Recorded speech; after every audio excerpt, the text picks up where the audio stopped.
Hello बच्चों, आपका देख रहे हैं एनएएस का प्रैक्टिस सेट जो है 2021 का सेट नंबर 2 है ना। इसका सॉल्यूशन देखेंगे। इसमें हम हिंदी भी देखेंगे, गणित भी देखेंगे और पर्यावरण भी देखेंगे। तीनों के तीनों विषय कंप्लीट देखेंगे उत्तर के साथ में। और कक्षा 3 है आपकी, और 3 कक्षा के लिए हमने मासिक जांच परीक्षा जो आपकी होती है उसका भी सॉल्यूशन बना दिया है, तो आप उसको देख करके अच्छे से तैयार कर लेना। चलिए स्टार्ट करते हैं आपके पहले क्वेश्चन से। पहला क्वेश्चन क्या है, इसमें आपसे दिया क्या गया है कि आपको एक छोटी सी कहानी यहाँ पे अंश दिया है कहानी का, और इस कहानी को पढ़ने के बाद में हमें जो है यहाँ पे पूछे गए प्रश्नों के उत्तर को देना है।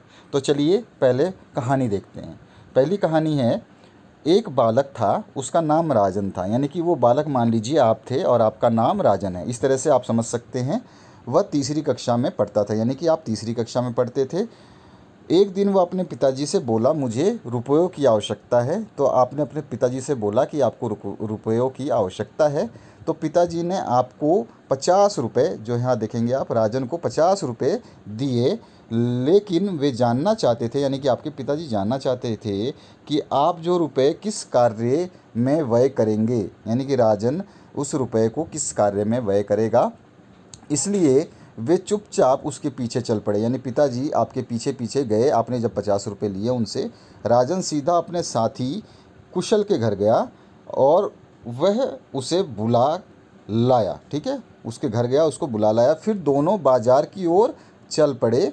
ध्यान रखना है सब शब्दों को, ताकि हम उत्तर आराम से देंगे। ठीक है, वो पहले वो उसके घर गया, फिर उसको बुला के लाया, फिर वो बाजार चल पड़े। और जो है ये साथी है कुशल, मतलब अपने साथी यानी कि उसका दोस्त ही है।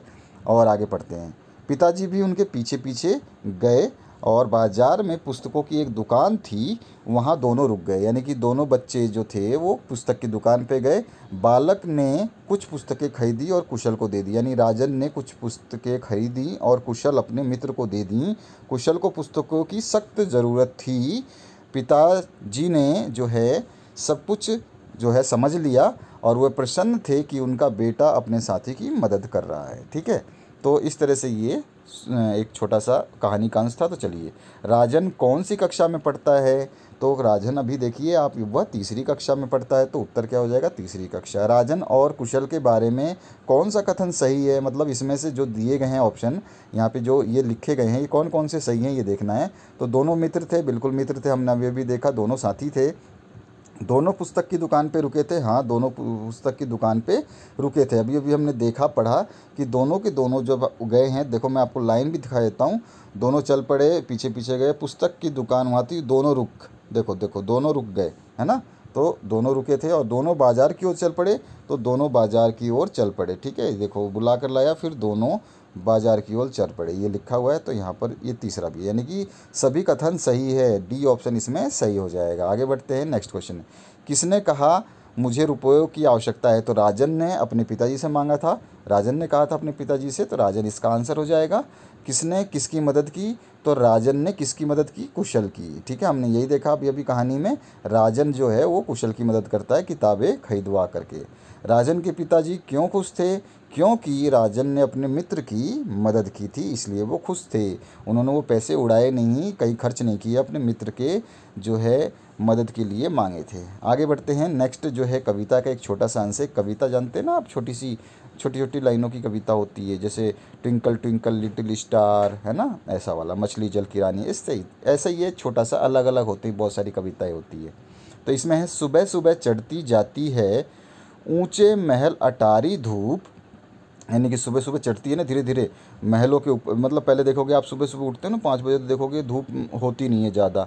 ठीक है, लाल लाल रोशनी होती है सूरज की सुबह सुबह। अगर आपने कभी देखा होगा छत पे चढ़ करके अपने घर के ऊपर से, तो आपको पूरब में सूरज जो है लाल कलर का दिखाई देगा। फिर धीरे धीरे वो चढ़ने लगता है और आसमान में ऊपर की तरफ और बढ़ता रहता है ना। तो ऊंचे महल अटारी धूप, फिर आंगन में आ जाती है अपनी लिए सवारी धूप, यानी कि वो धीरे धीरे चढ़ती है और पहले हमको धूप नहीं दिखाई देती, फिर हमारे घर में आंगन में भी वो घुस जाती है, क्योंकि वो जो है चढ़ती जाती है बादलों के ऊपर और आसमान के ऊपर। ठीक है, फूल खिलाती और सजाती है सुंदर फुलवारी धूप। और जैसे ही धूप आती है, तो जो बगीचों में फूल हैं, आपके घरों में जो गमलों में फूल हैं, वो खिलने लग जाते हैं। हंसती है और मुस्काती है, भरती है किलकारी धूप। तो ये जो है धूप के बहुत सारे फ़ायदे हैं और आप भी जानते हो धूप के फ़ायदे क्या है। विटामिन डी मिलता है, मैं ऐसे ही बता रहा हूँ आपको, इसमें नहीं लिखा है। तो ये इस धूप के बारे में यहाँ पे सब कुछ बताया गया है। तो चलिए इसके क्वेश्चन को पढ़ते हैं और देखते हैं क्या पूछता है ये। तो यहाँ पहला क्वेश्चन पूछा है, सुबह सुबह आंगन में कौन आ जाती है। तो हमने अभी देखा कि धूप जो है आंगन में सुबह सुबह जब वो चढ़ती है ऊपर आसमान में धीरे धीरे तो धूप आ जाती है। धूप कौन सा काम करती है, तो धूप जो है फूल खिलाने का भी काम करती है और फुलवारी सजाने का भी काम करती है। सही है ना। तो विकल्प ए और विकल्प बी दोनों सही हैं, तो सी ऑप्शन इसमें करेक्ट हो जाएगा। निम्नलिखित में से किस स्थान पर धूप पहुंचती है। तो आंगन में भी पहुंचती है, ऊंचे महल में भी पहुंचती है, फुलवारी में पहुंचती है। धूप तो सब जगह पहुंचती है, जानते हो ना आप। तो सभी विकल्प सही है, डी ऑप्शन इसमें करेक्ट हो जाएगा।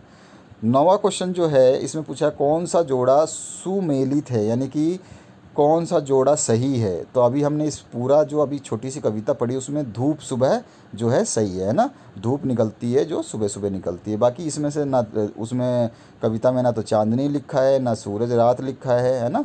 तो हमें इन सबको ज़रूरत नहीं है, हमारे को धूप वाला सही है आंसर। इसके बाद में नेक्स्ट जो क्वेश्चन है इसमें पूछा क्या गया है, हंसना शब्द का विपरीत अर्थ वाला शब्द बताना है आपको। आपको पता है आप हंस रहे हो तो इसका उल्टा क्या होगा, आप रो दोगे। तो बी ऑप्शन करेक्ट हो जाएगा। ठीक है, आगे बढ़ते हैं। एक पेड़, यहाँ पर भी एक कहानी का छोटा सा अंश दिया गया है, इसको पढ़ेंगे फिर उसके बाद में हम लोग आंसर देखेंगे। एक पेड़ पर एक कौवा रहता था, पेड़ के कोटर में एक चूहा भी रहता था। पेड़ में जो कोटर होता है मतलब कि वो जो देखते हो ना कोई कोई पेड़ में ना छेद होते हैं छोटे छोटे से, तो उधर ही दोनों में दोस्ती थी। एक दिन एक तोता आकर डाल पर बैठ गया, उसके मुंह में एक आम था। थोड़ी देर बाद एक तितली आई और तोते से बोली, मुझे भी आम दो। ठीक है, चूहा बोला मुझे दो, मैं खाऊंगा। और तोता बोला मैं तुम दोनों में से किसी को नहीं दूंगा, इससे मैं अपने मित्र बकरे को दूंगा। ठीक है, उसका मित्र था, बकरे को दूंगा। ठीक है, यहाँ पे लिखा हुआ है बकरे को देगा, तो यहाँ पर देगा।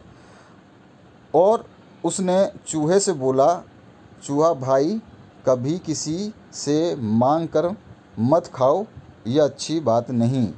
ठीक है, तो उसने चूहे से, जब चूहे ने उससे मांगा था ना, तो उसने चूहे को बोला। अब चलिए पढ़ते हैं इस कहानी को, कहानी के प्रश्न को।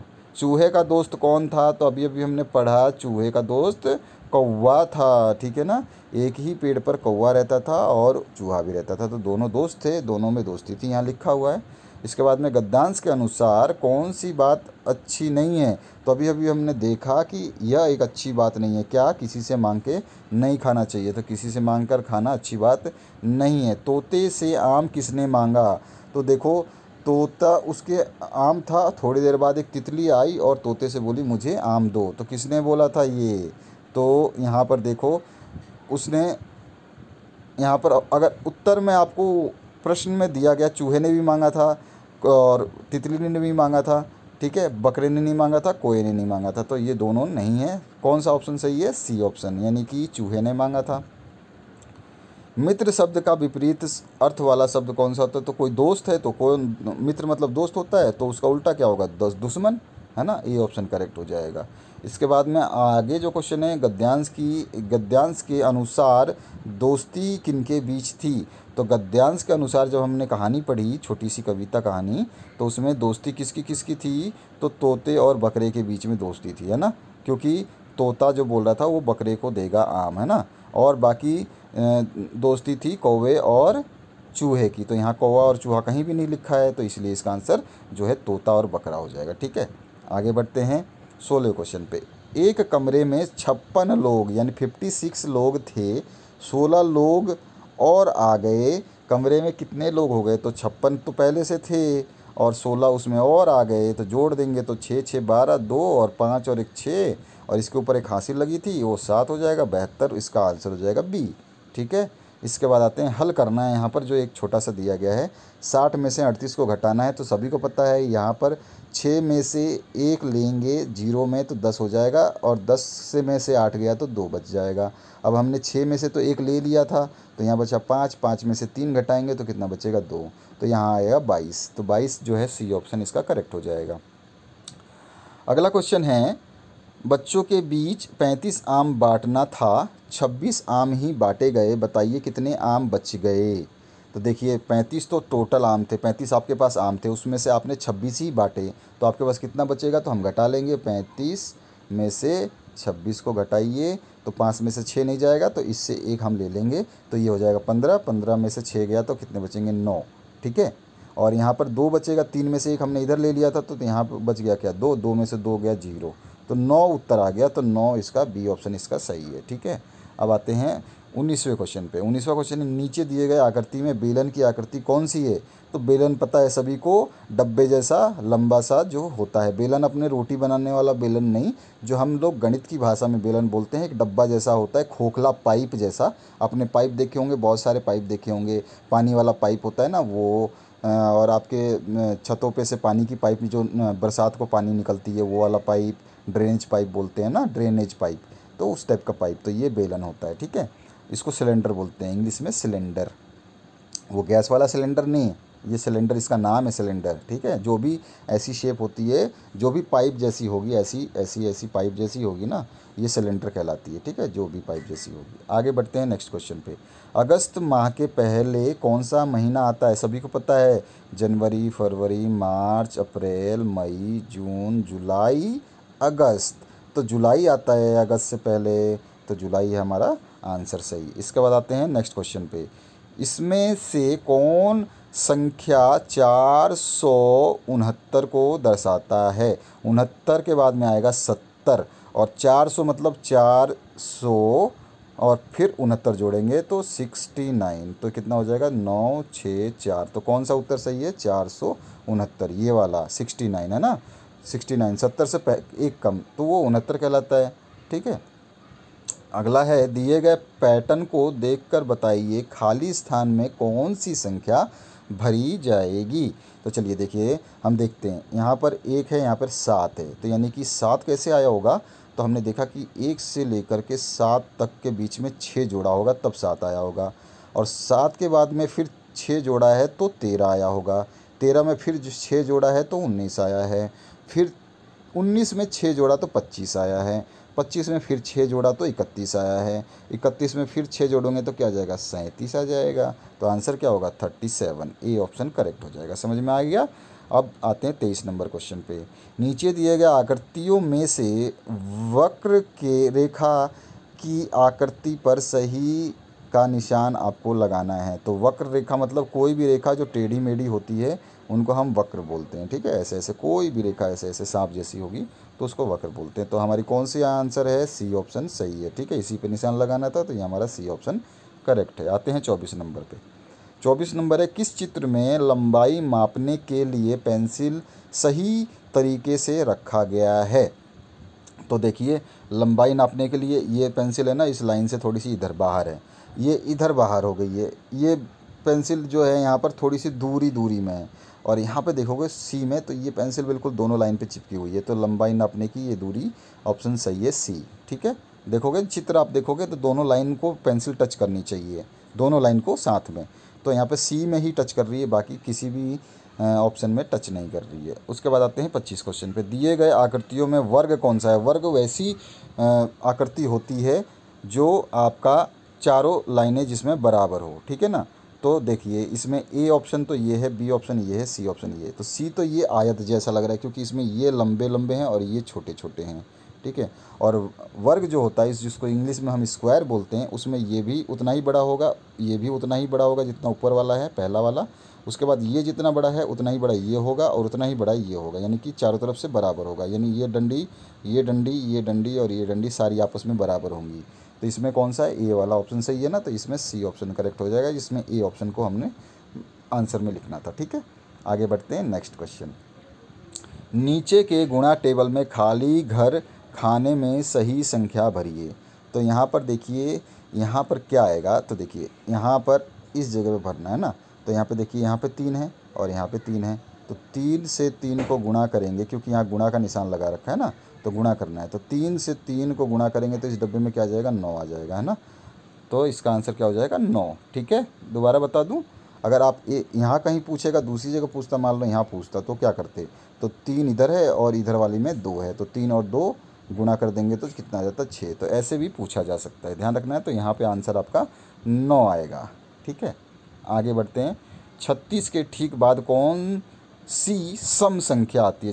36 लिखते हैं पहले, 36, उसके बाद आता है 37, उसके बाद आता है 38, उसके बाद 39, ऐसे करके आता है। अब सम संख्या वो संख्या होती है जिसको हम 2 से भाग दे सकते हैं। तो 37 में हम 2 से भाग नहीं दे सकते क्योंकि पीछे 7 है और 2 के टेबल में 7 नहीं होता है। आप 2 का टेबल लिखोगे तो 7 कहीं भी नहीं आएगा। हाँ, 2 के टेबल में 8 आता है। 2 के टेबल में क्या आता है? 8 आता है। तो ये देखिए 8 है ना, इसमें 38 में 8, तो इस 38 को हमारा राइट आंसर होगा। तो बी ऑप्शन इसमें करेक्ट हो जाएगा। ठीक है, ध्यान रखना है, जो भी संख्या में 8 जिस भी संख्या में 2 के पहाड़े का कोई भी संख्या आती है वो सम संख्या कहलाती है। दोबारा बोलता हूँ, कोई भी ऐसी संख्या जिसको हम 2 से भाग दे देंगे और वो कट जाएगा तो वो सम संख्या कहलाती है। या फिर आपको शॉर्टकट बताता हूँ कि 2 के पहाड़े में जो भी संख्याएं आती हैं, लास्ट आप देखते हैं हमेशा 2 के पहाड़े में जो भी है, 2 है, 4 है, 6 है, 8 है, तो ये संख्याएं अगर किसी भी संख्या के पीछे लिखी गई हैं, जैसे मान लीजिए 3, 4, तो ये भी 2 से भाग हो सकता है क्योंकि पीछे 4 आ गया। अगर इसके पीछे 6 लिखा होता तो भी ये भाग जाएगा। इसके पीछे 8 लिखा जाएगा तो भी भाग जाएगा। इसके पीछे 2 लिखा जाएगा तो भी भाग जाएगा। ठीक है, इसके पीछे लेकिन 1 लिखा जाएगा तो भाग नहीं जाएगा। इसके पीछे 3 लिखा जाएगा तो भाग नहीं जाएगा। समझ में आ गया? सम संख्या ऐसे होती है। कौन सी आकृति 2 बराबर भागों में बांटी गई हैं? तो आप देखिए 2 बराबर भाग में बांटना है। ये तो 3 में भाग में बांटा है, ये आपका 2 बराबर है ही नहीं, एक छोटा एक बड़ा है, और ये दोनों को दोनों बराबर हैं। तो यहाँ पर हम देखेंगे कि अच्छा, और दूसरी बात, कौन सी आकृति 2 बराबर भागों में बांटी गई? अच्छा, ये देखिए 2 बराबर भागों में बांटने का मतलब होता है कि आपको पहली आकृति, दूसरी आकृति और तीसरी आकृति को हमने देखा, तो यहाँ पे तीसरी आकृति जो है इसको, एक पूरी आकृति थी, इसको 2 बराबर भागों में बांट दिया। ये भी बराबर है, ये भी बराबर है। ठीक है, और ये दूसरी आकृति है ना, ये 3 बराबर भागों में बांटी गई है, लेकिन इसमें 2 तो बराबर हैं ही आपस में, कोई भी 2 बराबर है, ये भी बराबर है, ये भी बराबर है। अगर मैं बात करूँ तो अगर ये और ये बराबर है आपस में, अगर मैं फिर बात करूँ तो ये और ये वाला भी बराबर है आपस में, तो 2 तो इसमें भी बराबर है और 2 इसमें बराबर है, तो दोनों और तीसरा आकृति दोनों सही हो जाएंगी। ठीक है, इसके बाद माचिस का आकार किसके समान होता है? तो माचिस का डब्बा हमने देखा है वो घनाभ की तरह होता है ना, ऐसा होता है। देखो मैं बना देता हूँ माचिस, ऐसा है ना, ऐसा ही होता है ना माचिस का डब्बा। तो माचिस में ये लंबा होता है और ये छोटा होता है, और जिसमें ये सब लंबा और छोटा हो वो क्या कहलाता है? घनाभ, है ना, क्यूबॉइड। इंग्लिश में क्या बोलते हैं? क्यूबॉइड। इसके बाद आते हैं 30वें क्वेश्चन पे। हर सप्ताह 2 दिनों की छुट्टी होती है, हर सप्ताह, तो 5 सप्ताह में कितने दिनों की छुट्टी होगी? एक सप्ताह में 2 दिन छुट्टी, तो 5 में कितना हो जाएगा? 10 दिन छुट्टी, क्योंकि 2 दिन तो एक सप्ताह में हुआ, तो एक सप्ताह में तो आपका 2 दिन हुआ, और 5 सप्ताह में तो गुणा करेंगे। हमेशा जब भी पूछा जाता है ऐसा रिलेशन तो हम गुणा कर देते हैं, या तो हम इसको 2 को 5 बार जोड़ लें, 2 गुणा, एक सप्ताह में 2 प्लस 2, दूसरे सप्ताह में प्लस 2, तीसरे सप्ताह में प्लस 2, चौथे सप्ताह में प्लस 2, चौथे सप्ताह में, और 2 पाँचवें सप्ताह में। तो 2, 2 4, 2 6, 2 8, 2 10, तो 5 सप्ताह हमने लिखे, 1 सप्ताह, 2 सप्ताह, 3 सप्ताह, 4 सप्ताह, 5 सप्ताह, हर सप्ताह में 2 2 दिन, तो टोटल हो गए 10। ऐसे भी करते हैं, लेकिन इसका छोटा फॉर्मूला क्या है? सीधा गुणा कर दो, 2 गुणा 5 बराबर 10, तो ये इसका आंसर डी हो जाएगा। आगे बढ़ते हैं। इनमें से कौन परिवार के सदस्य नहीं कहलाते हैं? तो देखिए, पिताजी परिवार के सदस्य हैं, माताजी परिवार के सदस्य हैं, दादा दादी भी परिवार के सदस्य हैं, पड़ोस की चाची जी पड़ोसी ही होते हैं। चाची जी हम बोलते हैं लेकिन हमारे परिवार के नहीं हैं, हमारे साथ नहीं रहते, बस पड़ोस में रहते हैं, तो वो सी ऑप्शन सही हो जाएगा, है ना। इसके बाद आते हैं 32 नंबर पे। बीच में बैठी लड़की के दाएं तरफ क्या है? ये लड़की है, इसके दाएं तरफ बताना है। दायां मतलब होता है आपका सीधा हाथ, और बायां मतलब होता है आपका उल्टा हाथ। तो दाएं तरफ क्या है? केला। तो यहाँ पर सी ऑप्शन सही हो जाएगा, ठीक है ना। अब आगे बढ़ते हैं नेक्स्ट 33 नंबर क्वेश्चन पे। आपको बस में बैठकर अपने मामा जी से मिलने उनके गांव जाना है, आप बस के लिए कहाँ जाएंगे? तो सभी को पता है बस अड्डे पे ही बस मिलेगी, है ना, स्टेशन पे तो मिलेगी नहीं, तो बस अड्डा जो है इसका आंसर सही हो जाएगा। 34 क्वेश्चन, आपके मामा जी छोटी बहन आपकी माँ के रिश्ते में क्या लगेगी। बड़ा बोल रहा है यार, ये तो ऐसे घुमा रहा है एग्जामिनर हमको। चलो देखो, आपके मामा, ठीक है, जी की छोटी बहन, आपके मामा जी की छोटी बहन यानी कि आपकी मौसी। मामा की बहन क्या होती है, हमारी मौसी, और हमारी मौसी क्या होती है, हमारी माँ की बहन होती है ना। तो यहाँ पे क्या आंसर हो जाएगा, डी। समझ में आ गया। चलो 35 नंबर, आप इस क्वेश्चन को अपने मम्मी से भी पूछ सकते हो, बता देंगी। सांप काटे तो नीचे आऊं, सीढ़ी मिले तो झट चढ़ जाऊं, यह पहेली किस खेल से संबंधित है। तो सांप सीढ़ी लूडो, ये बहुत मजा आता है यार। बी ऑप्शन सही है। 36 नंबर क्वेश्चन देखते हैं, आपकी शारीरिक समानता जैसे चेहरा, आँख, नाक इत्यादि किसके साथ मिलती जुलती हो सकती हैं। तो परिवार के लोगों के साथ ही मिलती जुलती हो सकती है ना। आपके पिताजी के दोस्त के साथ तो नहीं होगी, आपके पिताजी के दोस्त पता नहीं कौन कौन है और कहाँ रहते होंगे। आपके दोस्त के साथ भी नहीं होगी, आपके दोस्त तो आपका नहीं, आपके घर नहीं रहता, वो बाहर रहता है। आपकी माँ के दोस्त के साथ भी नहीं हो सकती। आपके परिवार के लोगों के साथ ही आपके जो शरीर की संरचना है वो मिलती जुलती है ना। तो डी ऑप्शन सही हो जाएगा। हमारा राष्ट्रीय पक्षी क्या है, सभी को पता होना चाहिए। हमारा राष्ट्र पक्षी मोर होता है, ठीक है, हमेशा ज़िंदगी भर याद रखना, हमारा राष्ट्र पक्षी मोर है। इसके बाद आते हैं 38 नंबर क्वेश्चन पे। 38 नंबर में पूछा गया, यदि ट्रैफिक लाइट में लाल रंग की बत्ती जल रही है तो मतलब क्या है, लाल रंग है खतरे का सूचक, यानी कि गाड़ी रोक कर बंद कर देनी चाहिए। खतरा है, इसका मतलब क्या है कि आगे आपको नहीं जाना है जब तक लाल को हरा ना कर दिया जाए। तो गाड़ी रोक करके बंद कर दें, है ना। चालू रखेंगे तो पेट्रोल डीजल जलेगा और उससे क्या होगा, पोल्यूशन हो जाएगा, यानी कि पर्यावरण में जो प्रदूषण है ना वो फैलेगा। अगला क्वेश्चन देखते हैं 39 नंबर, हमें भोजन कहाँ से प्राप्त होता है। तो आप सभी को पता है कि भोजन तो भैया खेत में उगाए जाते हैं और खेत में जो उगते हैं उनको पेड़ पौधे ही बोलते हैं। और दूसरी चीज़ें हमें भोजन मिलता है जंतुओं से भी। जंतुओं से क्यों मिलता है, जैसे फ़िश है, एग है, आपका चिकन है ना, सब कुछ हमको जो है मिलता है। तो पौधों और जंतुओं दोनों से हमको भोजन प्राप्त होता है, हम जानते हैं अच्छी तरह से, ठीक है। आगे बढ़ते हैं 40 नंबर क्वेश्चन पे। इनमें से कौन सा काम रसोई के काम से संबंधित नहीं है। देखो, रसोई में तो सब्जी भी काटते हैं, चावल भी पकाते हैं और बर्तन भी धोते हैं। कपड़ा रसोई में नहीं धोते हैं, सभी को पता है यार, है ना। तुम्हारे घर में तो नहीं होता है ना भाई, होता हो तो बता देना। कभी नहीं होता है ना, कपड़ा धोना जो है रसोई में नहीं होता, ये तो बाथरूम का काम है। अगला 41 नंबर यानी 41 नंबर, इसमें से कौन अलग है उनको चुनिए। तो यहाँ पे अलग क्या है देखते हैं। देखो, नदी में पानी होता है, तालाब में पानी होता है, नल में पानी होता है, इन तीनों चीज़ों में पानी तो कॉमन है, मतलब इसमें सभी में पानी। पहाड़ पे पानी नहीं होता यार, पहाड़ जो है पानी से रिलेटेड नहीं है। पहाड़ कहीं भी हो सकता है कैसा भी, लेकिन नदी कहीं भी होगी उसमें पानी होगा, तालाब कहीं भी होगा उसमें पानी होगा, और नल कहीं भी होगा उसमें भी पानी होगा, ठीक है। तो अलग क्या है, पहाड़। पेड़ पौधे, यानी कि अगला क्वेश्चन की बात कर रहा हूँ मैं। पेड़ पौधे जो 42 नंबर है, पेड़ पौधों को ज़्यादातर पानी कहाँ से मिलता है। तो सभी को पता है कि पेड़ पौधों को ना तो कुओं से पानी दिया जाता है, ना तालाब से या नल से। उनको सबसे ज़्यादा पानी कहाँ से मिलता है, बरसात से, है ना, बारिश से। आगे बढ़ते हैं नेक्स्ट 43 नंबर पे। यह चित्र किस पक्षी के चोंच की है। अरे बाबा रे, अरे बाबा रे, काऊ काऊ काऊ काऊ, क्या है ये, कौवा। काला दिखाई दे रहा है ना, कौवा, ठीक है। आगे बढ़ते हैं नेक्स्ट। कच्ची खाई जाने वाली सब्जी एवं फल का समूह इनमें से कौन है। तो देखो भैया, कच्ची खाने वाली, कद्दू तो कच्चा नहीं खा सकते, भिंडी नहीं खा सकते हैं, अनार खा सकते हैं लेकिन बाकी दो चीज़ें नहीं खा सकते।